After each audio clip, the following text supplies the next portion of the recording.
Baseball, it's America's pastime, but one of the single best fans I've ever met in my life is not from America. He comes all the way from Switzerland, and he's been a loyal part of the podcast world that I've been creating for the last decade, and I can't wait to have him here on today's episode of Locked On MLB. Cubs fan with an H showing up. Let's start the show.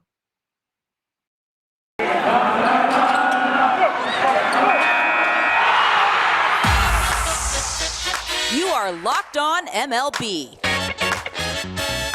your daily MLB podcast, part of the Locked On Podcast Network, your team every day. Hello, baseball fans, and welcome to Locked On MLB, part of the Locked On Podcast Network, where it's your team every day. This is the daily podcast. We talk about all of Major League Baseball.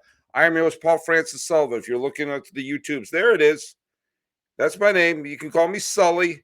And you can follow me on Twitter at Sully Baseball Podcast on Instagram. You can follow this show at Locked On MLB Pods. I'm going to adjust my chair on both the Twitters and the Instagrams. And thanks so much for making us your first listen. We're available on all your free podcasting catchers. This is going to be dropped just before Memorial Day weekend, which is, in my humble opinion, the first real checkpoint that you have of the season. The first point where you can really take a good, solid look at your team and say, okay, what are we? Are we contending or what? Is this going to be a wasted season or what? I'm not saying you can't have a bad start and turn things around. The Nationals did that. I can't say you can't have a great start and have things collapse. Hello, last year's Mets and Padres. But it's the first time you can say, okay, third season's passed, and here we go. Well, we're going to be covering all sorts of things about Memorial Day weekend, all through this weekend, all through the beginning of June. But this is also a time where people collect stadiums. They go out, they see games at different parks, because here in America, this is where the summer begins. And if you're an American, you know that means you can get up to 3 days off from your job when it comes to having a vacation in the summer.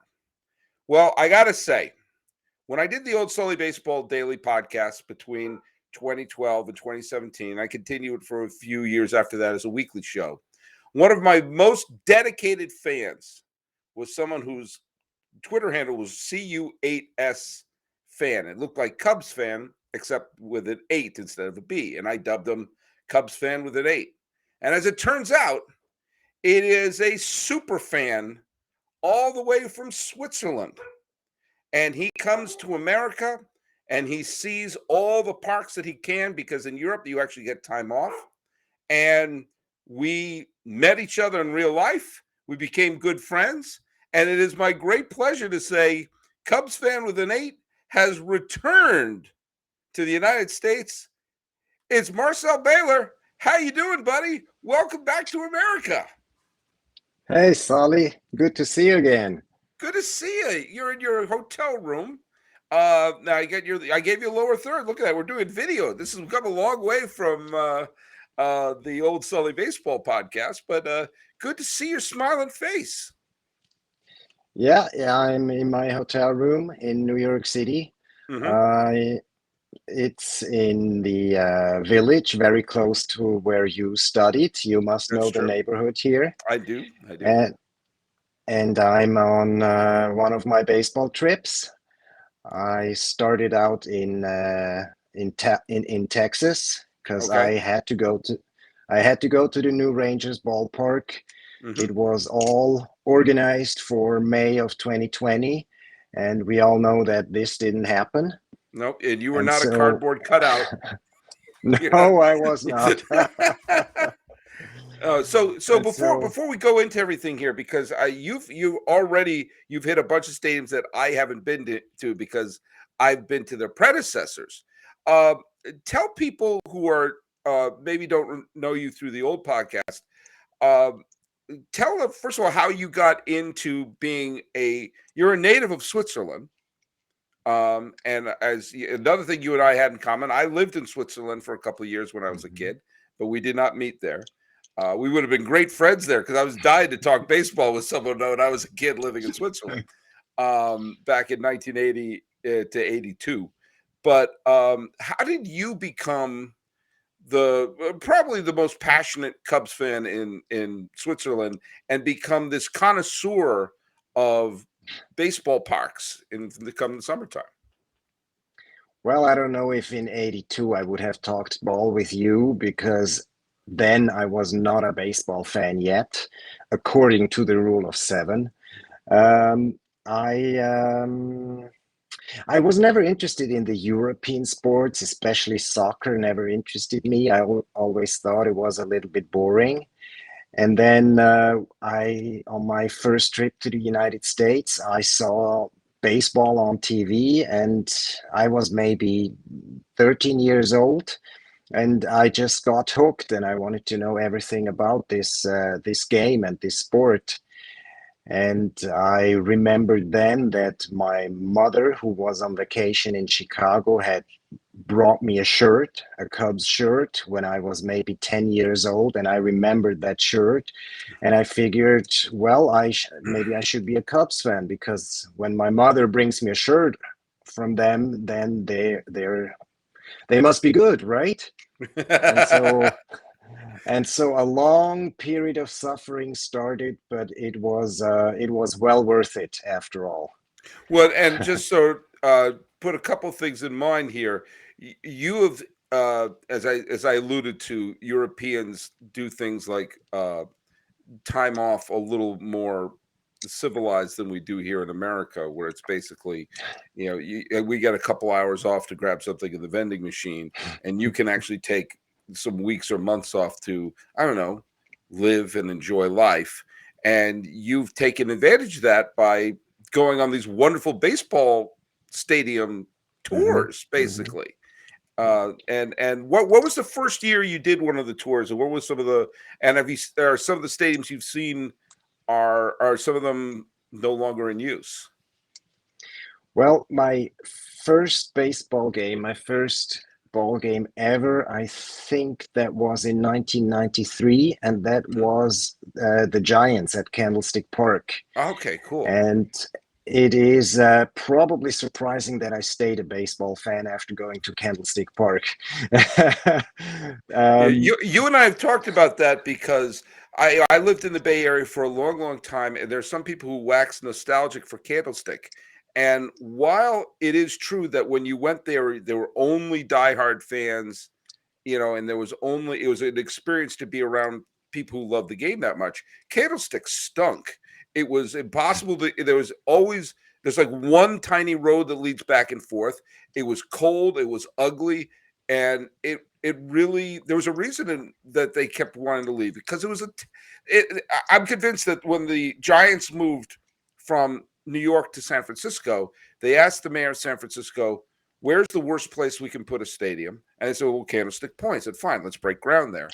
And little gusts of wind that start off around Kyoto and build up steam around Hawaii hit that bluff right behind Candlestick Park. And there are pictures of me and my father and my friend Greg Lee going to games in August.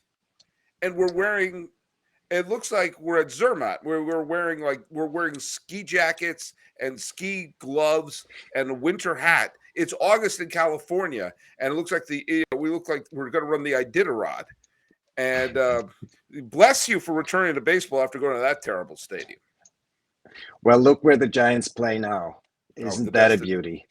And that's where you and I, after all these years that you and I have known each other, the only time that we've ever been together physically is I was up in the Bay Area working for a tech company. I won't mention which one, the initials were HP. And you were in town, and you and I went to a Giants game together and recorded a Sully baseball episode there. And I don't know about you, I had a blast. I had an absolute blast. It was a fun game, and we had a great time. It was so much fun talking ball with you and seeing the action, how the man who did 1,600 and whatever many podcasts in a row does it in real life. Yes. Yeah. So let's go. I mean, you obviously went to an absolute garbage park in Candlestick, and I know you and I went to a wonderful park in the stadium that is now called Oracle. What are some of the, before this current tour you're on right now? Because I want to get your thoughts on some of the ones you've been to now. What are some of your other favorite parks that you've been to in your many trips over these decades of coming to America? So I think my all-time favorite park must be Oriole Park. Mm-hmm. It's the first of the retro parks, and it's still such a beautiful ballpark with the wall in right field, and I had a Warehouse. blast there. The warehouse, yes, Mm-hmm. and I just think it's still one of the best. Another one I really love is the Padres Ballpark, Oh, yeah. um, where you can sit on the hill in the Mm-hmm. outfield and have a picnic and watch the game. That's just a beautiful ballpark. I was Do you what there. I love about that park? I mean, interrupt you there, but what I love about that park is the same thing. The same people who designed the park in San Francisco. I think they also did Camden, but it's relatively new, but it looks like it's been part of that section of town forever. It Mhm. doesn't stick out like some stadiums do. It just perfectly folds into it. They kept the one building in left field for Bartolo Colon to hit a home run into. But you're right, there's that rolling hill that leads right into the stadium. You could sit out there with a picnic. And I mean, San Diego is such a beautiful city anyway, but it's right in the middle of the gas lamp district. You can get like a nice dinner or go to a local bar. And then when I was there, I ate at a local pub and then just walked right to the stadium. And it's perfect. It is the one thing it hasn't had is that defining moment, except for the Cologne home run. You But just you Sorry to interrupt. You yeah, just mentioned the big regret that I have because I was at a game at Petco Park one day before Cologne's home run. And the next day I had to leave town and I went to an Angels game in LA and I missed Bartolo Cologne's home run by one day. I would what have did you think? loved to see that. What did you think of the stadium in Anaheim? Um, well, it was, you can tell it's old, Hmm. but the food was good and the fans were good. Yeah. I Yeah, I think think I was, yeah, when was I there? When did Cologne hit that home run? Must have been must 2016. 2016. 2016. Yeah, I think so. Yeah. Yes, yes. And So Trout was already on the team when you saw them. Trout was on the team, yes, Hmm. and Pujols was still on the team. And I think they were counting down his 500th home run, something like Okay. this. They had a huge banner in the outfield where they were doing a countdown. Right, right. Yeah, Yeah. yeah. And they had his available ballots from the checking account for the contract that he signed too at all times. That's like the clock that is running up and you can't tell the last couple of digits. Yeah, but you know what? Look at when Cologne hit that home run. I mean, what were the odds? What were the odds of him hitting that home run? What would have been the odds that you would have been there for that? I mean, they're astronomical. And you know what? It's the surefire bet that Cologne's not going to hit a home run at a game, but he did. He beat the odds. If you're going to make any bets, go to BetOnline. Our partners at BetOnline continue to be the number one source for all your betting needs and sports info. Find all the latest odds, news, and sports developments, including this year's basketball playoffs, Major League Baseball scores, fights, and even the next season's NFL futures. BetOnline is your continued source for all your sports wagering information from live betting to playoffs, esports, and more. Head to the website today or use your mobile device to learn more about the trends in action. BetOnline, it's where the game starts. Oh, and by the way, I just want to thank everyone for making Locked On MLB your first listen. For your next listen, check out the Locked On Now podcast, recaps of Major League Baseball games with analysis from our local experts, taking fans through the season like no other network, free and available wherever you get your podcasts. We're here with the fabulous Marcel Baylor, a.k.a. Cubs fan with an 8. All right, so I love that you've gone through these tours and you've had like the shirts made up. It's almost like your band tour, like you're hitting all the stadiums. Let's go over what stadiums have you been to that don't exist anymore? I mean, we mentioned Candlestick, or if Mhm. not, or maybe some of them just aren't in use anymore. But like, okay, we did Candlestick. Are there any other ones that have met the wrecking ball? I've been to the Olympic Stadium in Montreal, Mm. Stade Olympique. When did you go to Stade Olympique? That was with that. I mean, I keep thinking, So you've been, so Th- yeah. Around what So time were you at Stade Olympique? I think that was in '98. Okay. I was there for opening day in '98. Mm-hmm. And that was actually the second ballpark I've ever went to.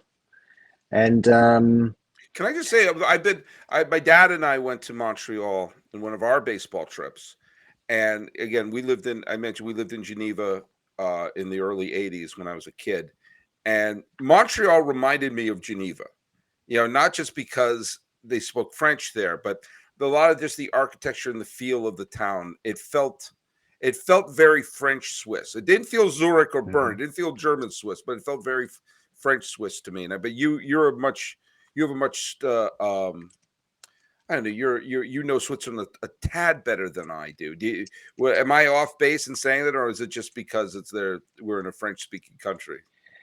No, I think Montreal is the city in North America that resembles most a European city, a Hmm. continental European city. And so Right. you're not off there. Okay. It it was. I was a bit disappointed in Montreal because it was opening day and still the stadium was only half full. Um, Well, the way they have it but I, roped off, it's like even if they got 30,000 there, there's going to be Mhm. 20,000 empty seats. The way that's Right, so right. if it was every ticket was sold, it's still going to look like there's 20,000 no shows. And I still think if they had a beautiful downtown ballpark Mhm. with fewer seats, I think Montreal will be a great city to add an expansion team. As you keep mentioning, I agree. I totally agree. Yes, I miss the Expos. Oh, I miss the Expos terribly, terribly, absolutely. Well, Also, the French language, they had translations for all the baseball terms, a double and I don't know, strikeout, whatever. They had French terms for everything. I loved that.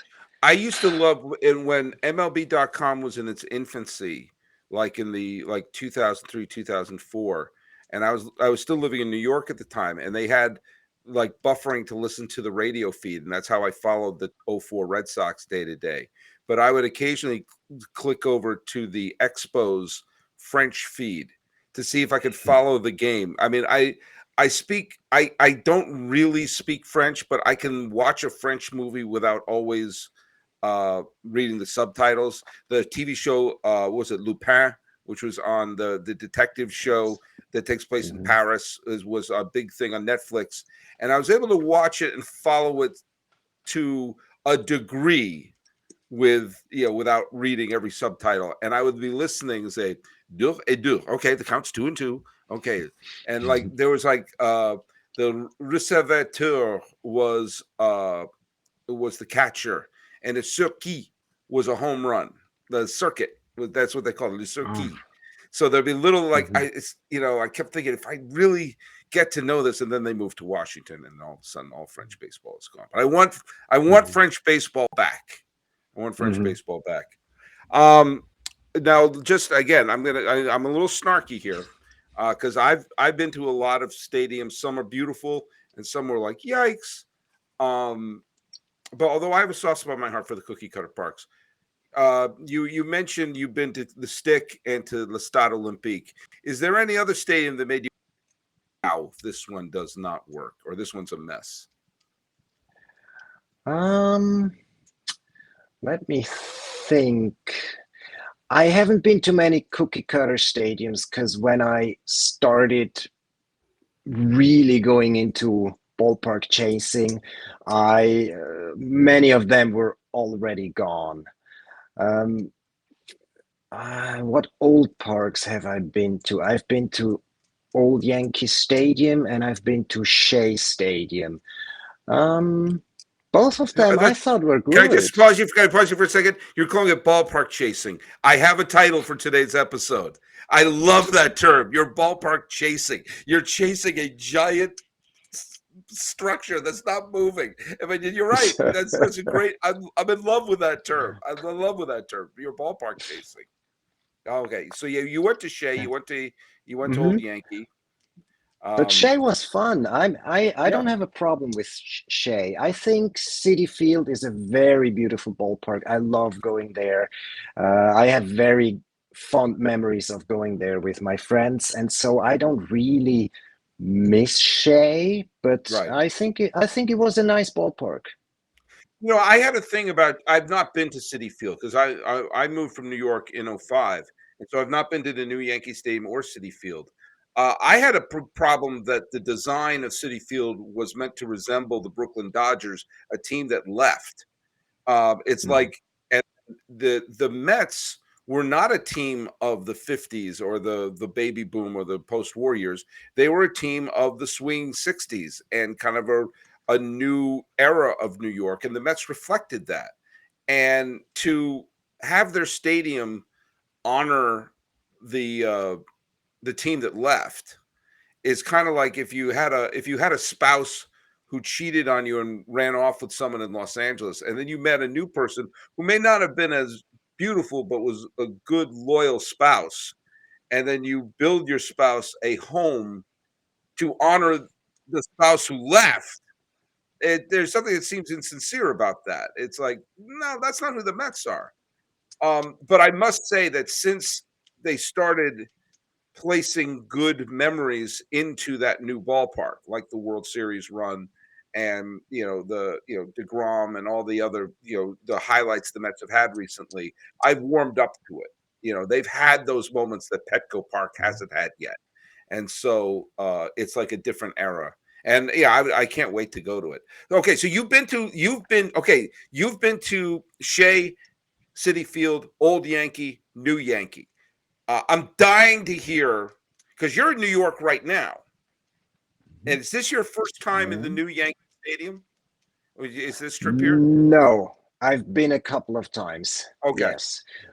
But you can't go too often because you need to wait for your next salary to come in before you can go another time. Yeah, I need to get a cosigner to buy a Coke there. My credit rating's not good enough for a pretzel at Yes, that place. you Yeah. need to sell a lot of your ads to get a beer there. I just checked when I was there 2 days ago. A beer costs $16. Jesus. Granted, it is a big size beer, but still, it's That's for a keg. not even. It's got to be a keg for $16. I don't drink it. That's like if I wanted to get a Diet Pepsi or something like that, and Yes, yes. they're checking my credit rating before I invest in a soda there. Mm. The one positive thing there is I guess you can't be one of those drunks that used to be there because you'll go broke just What? getting hammered. Yeah, it is really expensive, but what I really enjoyed at New Yankee Stadium is that how the fans are into it, into the Mhm. game. You One might think that you're in New York, which is a city that has a lot of distraction and where so many things are going on, that maybe people going to Yankee Stadium go there to be seen and to just sit and eat and not really care for the team. But that's not the case at all. I Yeah. was again surprised how rabid these fans were. I was there 2 days ago when they lost to the Orioles, as they always tend to do these last couple of years, Yeah. and the fans were really into it. They were. I really like how the Yankees fans support their team. Obviously, I born and raised a Red Sox fan, so I've been known to needle the Yankee fans and Stacy Gotsulias and everybody. But Yankee fans are incredibly dedicated and they're great fans, and so are Met fans. And I think that there's, New York is really one of the best baseball cities in the country. I mean, it's just, I'm not trying to win any points with anybody, but you go there, there's always going to be some people who want to be seen there, but the fans who are there, who love their team, it just, it's one of the few cities where I think baseball takes precedent over football in American cities. I mean, there are a few cities like that. Boston, I think, is one. I think St. Louis is one. Obviously, St. Louis doesn't have a team anymore. Chicago. The Bears are huge. The Bears are huge. And the Bears are a unifying team because you got White Sox and Cub fans. True. But and a lot of times you see some of these teams and you're like, you wonder if they would trade a World Series for a Super Bowl or something. But for some of these cities where the fans are great, they haven't won anything for a long time, and you just want to give them something for their trouble. And what I'll give them, if they're really sad their team hasn't won, is a Built Bar. Now, look at Built granolas are here. That sounds like a delicious Mad Lib, but no. Built granola bars have come in 3 unbelievable flavors. They got chocolate peanut butter, chocolate coconut, and white chocolate berry. Now, I've got a Swiss man on here, and he is someone who knows his chocolate. But let me tell you something. We here in America, we got ourselves our Built bars, all right? These are different than the bars. They're different than the puffs. Built granola bars are loaded with granola, all right? It's kind of evident from the name. It's a perfect combination of crunch and chewiness. But just like bars and puffs, these babies are packed with protein and 100% real chocolate with 150 calories, 15 grams of protein, and only 4 grams of sugar. Built granola bars will change your world. That's quite a statement for a protein bar. But do you know what? Built Bar backs it up. Built has cracked the code for better granola. They're the perfect healthy snack in your lunch to take on the road or eat as a snack. They put snack twice in the same sentence. And they're made with collagen protein, which Marcel, the body absorbs more efficiently and provides with tons of health benefits. So if you've been waiting for a healthy and delicious granola bar to hit the market, this is your time. Head to Built.com right now, to get the granola bars, 3 different flavors to try. Easy for you to say: chocolate peanut butter, chocolate coconut, and white chocolate berry. Don't miss out. Got to get yours today. Go to Built.com. Get your Built granolas. Go to Built.com. Use promo code LOCK15 to get 15% off your order. Use promo code LOCK15 for 15% off at Built.com. Now, before we get to the greatest night of your baseball life, they don't have Built bars in Switzerland, do they? They don't. I've never seen them anywhere. They should expand.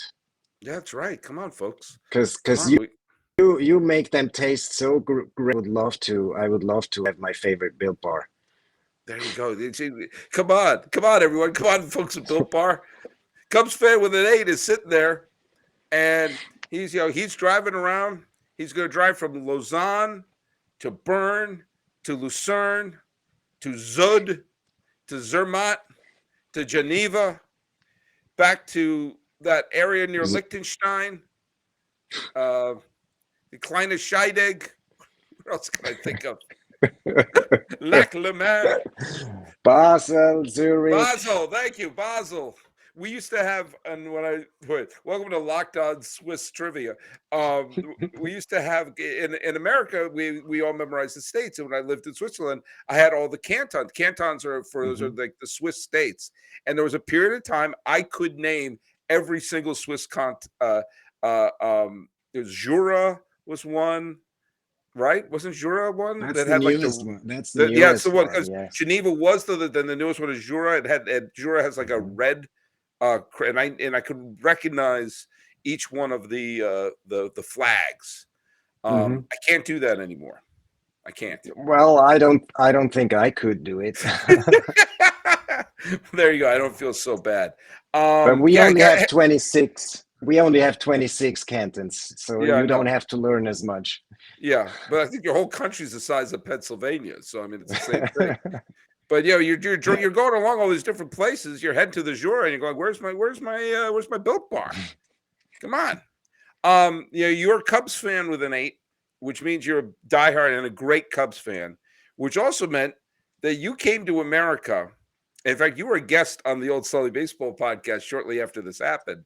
You came to America for the greatest moment in Cub fans' history, which was Game 7 of the 2016. Now, what city, when the Cubs finally won the World Series, what city were you in? Were you in Lausanne?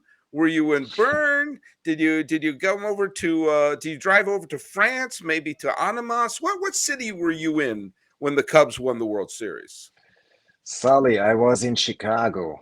I always had told my boss, if the Cubs go to the World Series, I have to be there.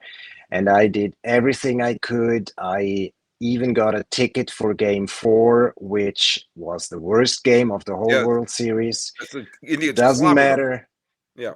Yes, it was a 7-2, I think. And it was terrible because after that game, they were behind 3-1. But I still somehow knew that they would make it because they had their 3 top pitchers coming up, Lester, Arrieta, and Hendricks, and that was a good sign for me. And I was in Chicago. I was at a comedy club very close to Wrigley Field, and I got to witness it all. I was celebrating with people on the street. It was a madhouse there in Wrigleyville, and one of the best days in my life. You never forget that. It was all worth it. By the way, I'm going to go back into the Sully Baseball archives, and I'm going to repost that episode that I had you on. Did I have you on the day after? It was like you were still in Chicago when I had you on as the guest. Yes, I think it was the day of the parade. That's right. That's right. Parade was on Saturday, I think. Friday or Saturday. It was the day of the parade. Must be 4th or 5th of November, 2016. Yeah, just right around the time of Election Day when everything got interesting in America. That was the last day we were happy when the Cubs won the World Series. This is not a political podcast. It was the last normal day. Isn't it funny? The last normal day in America was watching the Cubs celebrate a World Series. And that's telling something. I think I may have said this to you then. Forgive me. I haven't listened to the show in that episode because that was 6 years. Can you believe that was 6 years ago? 6 years ago. Holy Toledo. But if I remember correctly, because I knew you were in Chicago. You and I were communicating during that whole time. And you were like, guess where I am? And I was like, oh, I can't believe it. The dude, because you were making noise about it the year before when the Cubs got to the NLCS against the Mets, and I was ready. I had my trigger finger to book a flight to Chicago. And I think you're still mad at me that I keep saying that if the Pirates didn't face Jake Arrieta, they would have won the pennant, because I'm still absolutely convinced the way the Pirates were playing down the stretch, they were playing better than any team in the National League. But in that one game elimination wild card, they faced Jake Arrieta, who was the best pitcher in baseball for the second half of that season. And there was just a buzzsaw. And I will go to my grave. In fact, my gravestone will say, here lies Paul Francis Sullivan, call him Sully. He believes that if the Pirates won the wild card game in 2015, they would have won the pennant. That will be my epitaph. I'll buy the plot next to you, and my epitaph will be "Stop it, Sully." You got mad at me because I kept bringing that up over and over again. And I think you wrote to me privately. It's like, you don't know that. I was like, yes, I do. But I kept thinking of you when they finally did win the pennant the next year. And you flew all the way out from Switzerland to Chicago. You were there. It's the Cubs' first World Series since 1945. You're sitting in Wrigley Field. They got their ass kicked, and Corey Kluber shut them down. And I'm like, well, Marcel at least got to see him in the World Series. Good for him. Good for him. And then, the Cubs came back. They won because they were behind in Game 5. And they came back to behind. And then the Indians forgot that Game 6 counted, And that was just a blowout. And then Game 7, which was just banana boat time, that entire game. And I remember when Rajai Davis hit that home run, and then it went to the bottom of the ninth, and they had up, I believe it was Carlos Santana, Kipnis, the second baseman, Goodness. and Lindor. Chicago native. Yep. So you had those three batters, and if one of them hit a home run, the Indians won the World Series. And Kipnis hit a long drive that hooked foul. It was not one of those. It was pretty clear it was foul, but it was pretty high and deep. And I remember thinking, "Holy crap!" Marcel flew all the way from Switzerland. He's got to watch the Cubs come up with a new chapter of their disaster. And of course, the heavens opened up and it rained. And I thought, what if this is a Noah's Ark situation? It rains for like 40 days and 40 nights, and they never get to have a champion this year. But God, what was his name? What was the Zobrist? I blanked on Zobrist's name for World Series MVP. Yeah. Yep. When the Cubs were behind 3-1, I didn't doubt that they were able to come back because of Lester, Arrieta, and Hendricks.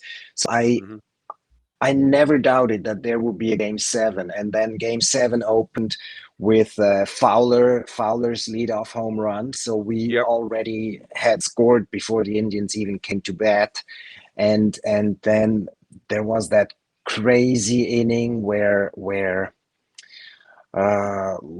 Lester pitched a wild pitch and 2 runs scored, but I never doubted that the Cubs would win until the 8th inning, until the Rajai Davis home run. And that's when it started creeping in. I was wondering, is that it now? Is that it? Is this how the baseball gods are punishing us Cubs fans? And that's when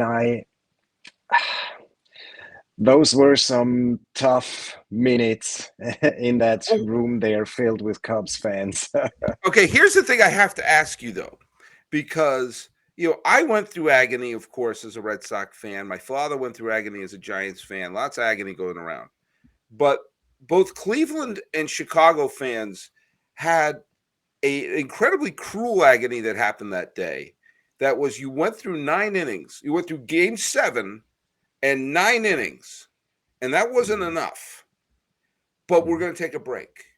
We're all going to stop and think about it. Like that rain delay must have felt like you were watching a Lord of the Rings movie. Like, when is this going to end? When is this going to end? I mean, that must have been the longest rain delay of your life. Just so, like, can we just get back, to see who's going to win this GD game?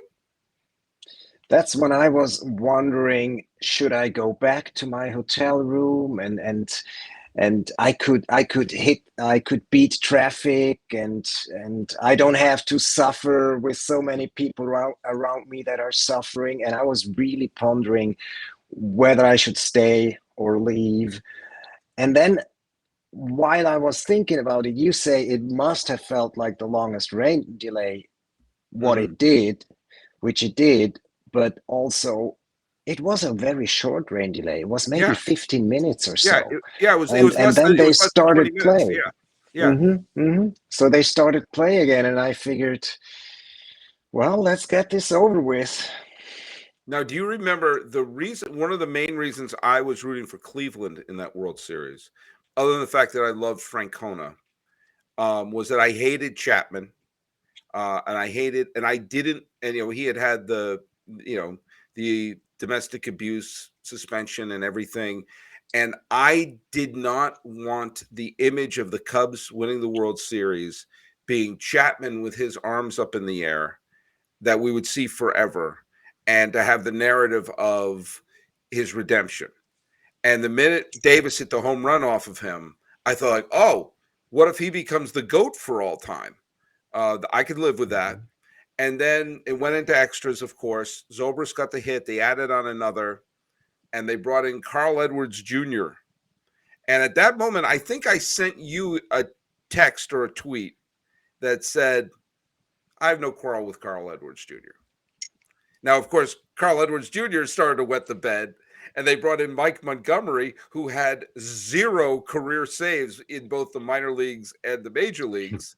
And so, boy, if you went to BetOnline and said, who's going to be the pitcher to clinch the World Series, I think it should be Mike Montgomery. You know what the weird thing is, and this will go a little full circle, when they came back from the rain delay and they scored the 2 runs, but it was also clear they weren't going to bring Chapman in because he was bad the last couple of games. He was bad that day, and he had already pitched 2 innings. And the 9th inning, I still wonder how he got through this, because he was really bad in the 9th inning. Yeah, he was. He was lucky he didn't allow a run that inning, and that would have been and you would still be searching for answers. Or who knows? Maybe they keep the team together longer and searching for. But either way, I remember thinking when they scored the couple runs was they're going to bring in Arrieta. They're going to bring in Arrieta to close it out. Because they because there was nobody in that bullpen beyond Chapman, because they had already used John Lester at that point. They were using all their bullets, and I thought, like, well, if you're going to try to close out the World Series, and you've got a bunch of jabronis out there, why don't you bring out the guy who single-handedly destroyed the Pirates and their hopes to win the pennant in 2015, which all people know that he kept them away. We'd have a Pirate pennant the previous year, if not for Jake. They would have won the World Series, I think. May have been a dynasty. Who knows? But then when they brought in Carl Edwards Jr., I thought, like, this is strange. And then he didn't pitch well. And then they brought in Mike Montgomery, and I thought, like, and when they were taking him out, I said, like, why are they not? But, everyone's fine. And actually the image that everyone has that gets replayed over and over again is actually not Montgomery, but it's actually Rizzo and Bryant. Yeah, that's the image that people have, which makes me feel bad for Mike Montgomery. When you look at the footage, it's really funny. It's Rizzo and Bryant were hugging, and there was Russell and Baez were hugging, and Montgomery was standing there, and he looked like he was asking himself, what do I do now? I never saved a game before. What do you do when you save a game? He seemed so lost for a second there. Yeah. So a similar thing happened when the Blue Jays won the World Series in 92. And it was another similar game. It wasn't a game 7. It went very deep, and the Blue Jays used, I'm doing some of this off of memory, so forgive me, but they used David Cohn, Todd Stottlemyre, David Wells, Tom Henke, Dwayne Ward, Jimmy Key. They started piling out through all their pitchers, and they were running out of pitchers. And with 2 outs on the lead in the bottom of it was either the 11th or 12th, they brought in Mike Timlin, who actually went on to have a very nice career. But at the time, he was a 2nd or 3rd year player and kind of an obscure middle reliever. And he got the final out. But when you see the celebration, you see Joe Carter, the first baseman, hug Robbie Alomar. Pat Borders hugs Kelly Gruber. And Mike Timlin is looking around going like, hey, we're going to hug me? Anyone going to hug me? So I like to think that Mike Timlin and Mike Montgomery get together every once in a while. So like, yeah, well, every other picture of someone clinching the series, it's always the pitcher. And now, what did we do wrong? What did we do wrong? Well, I know what I didn't do wrong. I didn't do wrong having my good friend, Cubs fan with an 8, Locked On MLB, to talk about stadiums. And so we did. Oh, wait, one last question. You're in New York right now. Did you go see a game in Staten Island? Did you go to the Staten Island Stadium? I just got back from Staten Island. I went to Staten Island Ferry Hawks game today. Oh, Staten Island Ferry Hawks. I got this at the ballpark. It's a beautiful ballpark with, I think this must be the best view of any ballpark I've ever seen. It's unbelievable, that park. I was there when they were the Staten Island Yankees, and I'm still sad that they're no longer the Staten Island Yankees, because you had a Mets team in Brooklyn and you had a Yankee team in Staten Island. I love the Staten Island Ferry because you got this great view of New York, and it was basically it's what people would spend good money for a tour of New York, but no, it's public transportation. And the stadium is right next to the ferry. So you get off the ferry and you walk over and you get this gorgeous view of Right. downtown of Manhattan and of the harbor. And it's so glorious, absolutely glorious. And that was a wonderful, wonderful minor league ballpark that I've been to. Yeah. Also, you said you had the Yankees and the Mets, and also in the same city you had the Brooklyn Cyclones and the Staten Island Yankees, who had a rivalry with each other. That's right. And so I think it's sad how the minor leagues were contracted. Yeah. Many teams, also a couple of teams that I've been to, have lost their footage there. And yeah, this one is on Rob Manfred, I guess. Yeah. Well, a lot of things are. But yeah, there was a special. I was there when the Cyclones were formed and when the Staten Island Yankees were formed, and really was great because you saw Met fans there at the Brooklyn games. You saw the Yankee fans, and when the two teams played each other, it was. I mean, minor league baseball was so much fun, and there was, it was excitement, and it was fun, and it was jabbing between Brooklyn and Staten Island, and it's a wonderful thing that I'm very glad I was able to experience when I was there. I went to many more Brooklyn games than to Staten Island games, but still going to both of those parks were just wonderful. But to remove that inner city rivalry, you're losing something special. You're losing something really special, in my opinion. Well, you're something very special, Marcel. So where's your tour going next? Where are you going to see next? I'm here in New York until Saturday. I will see the Mets on Friday, and then I'll head back to Switzerland. All right. And you live in Zurich, right? I live in Zurich. Yes. Yeah. Don't worry. There not a lot of Locked On MLB fans will come knocking on your door. But if you happen to be in Switzerland and you've smuggled in contraband Built bars, sort of sneaking over the border from Liechtenstein. That's what they do. Swing by Marcel's Cubs fan with an 8, and I prefer the raspberry, but drop it off. They're covered in 100% chocolate, but they're kind of snobs about chocolate in Switzerland. I'm just saying. By the way, I gotta say this: when I was living in Switzerland, there was the neighborhood we were in Geneva. There were a lot of expat Americans because there were a bunch of companies like Caterpillar and everything had their big offices. That's why we were there. My dad worked for a tech company that had their offices there. And so there was about 8 or 9 Americans living on the same cul-de-sac. And so we had Halloween, which is not a Swiss holiday, but we said we wanted Halloween. And we had Halloween with Swiss chocolates, like really, like this wasn't like Hershey Kisses or a Reese's peanut butter. This was the real stuff that we had. But I'll also say that when we were there was a little league that the American families put together, and it was one of the most fun little leagues I've ever been involved in. And we had a lot of them were American kids who were there, but there was several Swiss kids who were on there who basically learned baseball with us. And I like to imagine a young Marcel on one of those teams. One of the kids like, what is this thing? And of course he, was hitting balls all over the place and everything. Think, oh man, if only a scout saw him.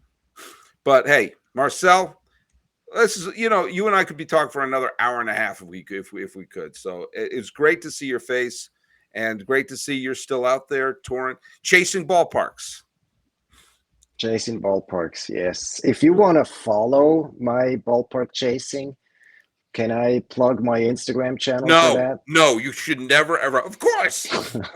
What are you talking about? I post pictures of the ballparks that I visit on Instagram under the user Will Travel for Baseball. All in one word, Will Travel for Baseball. You can follow me there. I post pictures of all parks. Do I not know that? Do I not know that? I follow you as I have Cubs fan with an 8, which is my private account, and which you can also follow, but I don't often post there. But if you go to Will Travel for Baseball, I had no idea. Look at this. It's a good thing you plugged it. I didn't know this. God's sakes. What kind of a So I got a self-promoter new are you? follower now. Yeah, you got one new follower. I'm going to get a lot more. Hey, follow us at Locked On MLB Pods on Instagram and on Twitter. You follow me. I'm your pal Sully. I'm at Sully Baseball on Twitter. Sully Baseball Podcast on Instagram. Hey, let me give myself my lower third. Hey, that's my lower third right there. Chasing Ballparks with my dear friend Marcel, a.k.a. Cubs fan with an 8. This is Locked On MLB. I'm your host, Paul Francis Sullivan. Marcel, what can people call me? Sully.